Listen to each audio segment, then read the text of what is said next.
When we study the Wild West, we run into a lot of badass characters. Peck Thomas, Billy the Kid, Jesse James, even the actors in Hollywood like John Wayne, Clint Eastwood. They're badasses. But one we haven't talked about, and could be one of the most influential people of the Wild West, just got a new premiere on Paramount.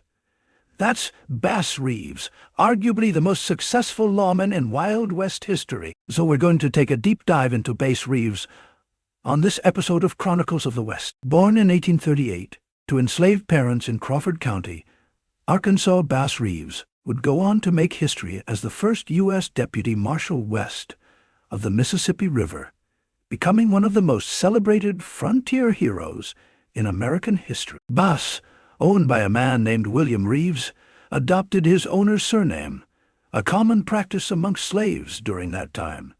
His first name was derived from his grandfather, Bass Washington. Reeves initially worked as a water boy, and later a field hand alongside his parents.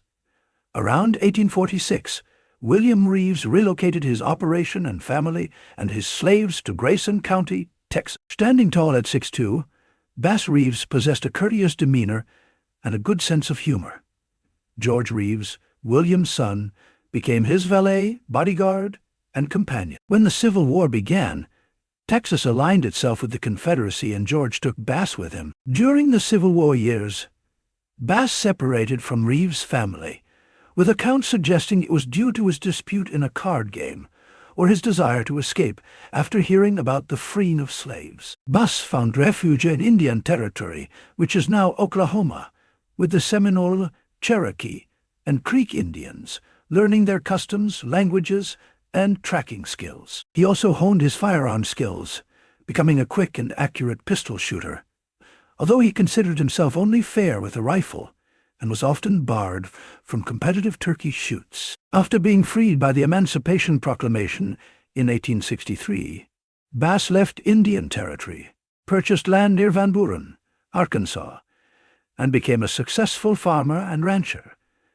He married Nellie Jenny from Texas and raised 10 children on their homestead. During this period, oral history suggests that Reeves occasionally served as a scout and guide for the U.S. Deputy Marshals, conducting business in Indian Territory under the jurisdiction of the Van Buren Federal Court. Reeves' life as a content farmer changed when the Federal Western District Court was relocated to Fort Smith, Arkansas, and Isaac C. Parker was appointed as the judge. Parker appointed U.S. Marshal James F. Fagan to hire some 200 deputies to restore order in the lawless Indian Territory. Fagan recruited Reeves as a U.S. deputy due to his extensive knowledge of the area and his ability to speak several tribal languages.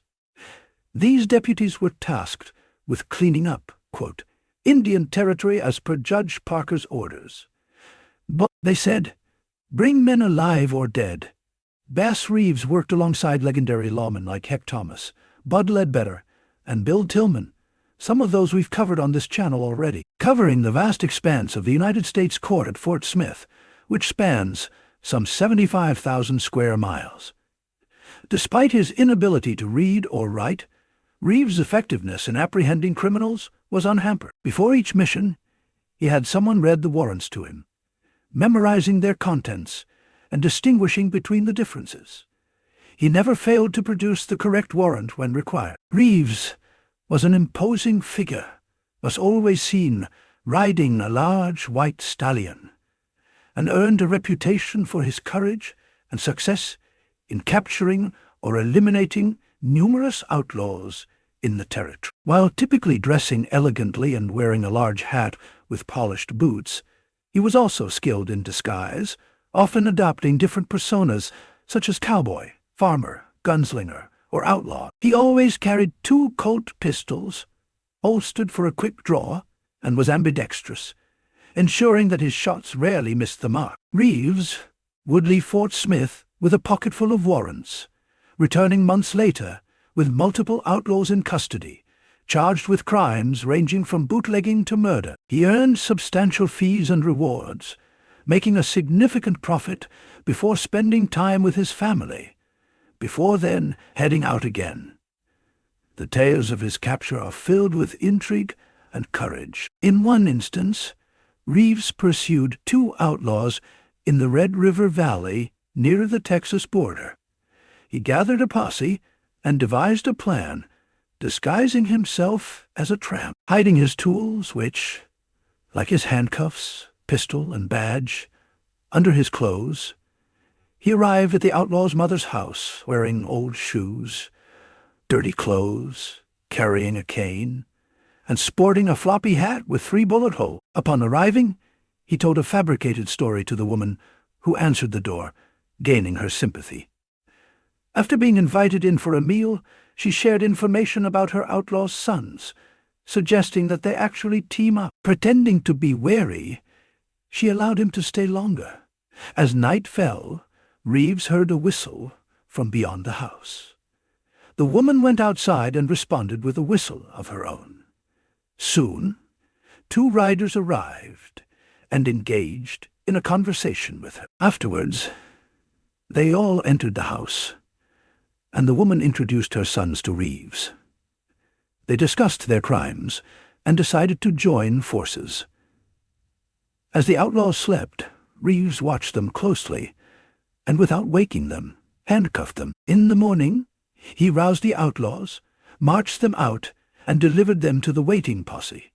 The outlaws were promptly handed over to the authorities, and Reeves collected a $5,000 reward. One of the highlights of Reeves' career was apprehending the notorious outlaw Bob Dozier, who was involved in a wide range of crimes, from cattle and horse rustling to bank and store robberies and murder and land swindling. Dozier had eluded the many lawmen until Reeves tracked him down in the Cherokee Nation and engaged in a gunfight, resulting in Dozier's death on December 20th, 1878. In 1887, Reeves faced charges of murder of posse cook, and his trial was presided over by Judge Isaac Parker.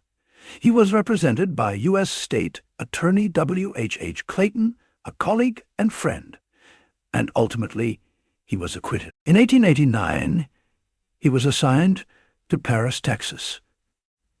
Reeves pursued the Tom Story gang of horse thieves. He surprised Tom Story with an arrest warrant, but Story drew his gun, prompting Reeves to act swiftly and shoot him dead. The rest of the gang disbanded and disappeared. Reeves arrested the notorious Seminole outlaw Greenleaf in 1890, a fugitive who had been on the run for 18 years and had murdered 7 people. In the same year, he pursued the famous Cherokee outlaw Ned Christie, although Christie managed to evade capture despite Reeves and his posse burning down Christie's cabin. In 1896, Reeves' wife passed away in Fort Smith, Arkansas, and he was subsequently transferred to the Muskogee Federal Court in Indian Territory. In 1900, he married again, this time to a woman named Winnie Sumter. One of the most challenging manhunts in Reeves' career was tracking down his own son in 1902. After delivering 2 prisoners to U.S. Marshal Leo Bennett in Muskogee, Oklahoma, Reeves received devastating news that his son, Benny, had been charged with murdering his wife in a fit of jealousy. Despite the reluctance of other deputies to accept the warrant, Reeves insisted on finding his son.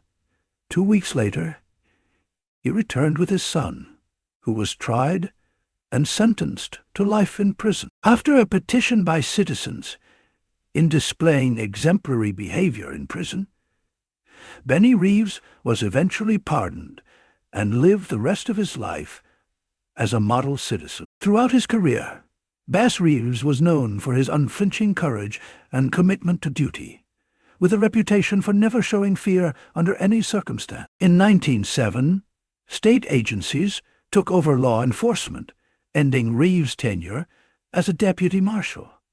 He then became a patrolman with the Muskogee, Oklahoma, Police Department, where no crimes were reported on his beat during his 2-year service. Reeves' career came to an end in 1909 due to his diagnosis with Bright's disease. He passed away on January 12, 1910, and was buried in the agency cemetery at Muskogee, Oklahoma. Although the exact location of the grave remains unmarked and on private property, Bass Reeves' obituary described him as an absolutely fearless and knowing no master but duty. Over his 35-year career as deputy marshal, he earned a well-deserved place in history for his effectiveness in taming the lawless Indian Territory, apprehending more than 3,000 outlaws, and ensuring justice was served. Despite taking the lives of 14 men during his service, Reeves maintained that he only shot when it was necessary to protect his life or to fulfill his duty.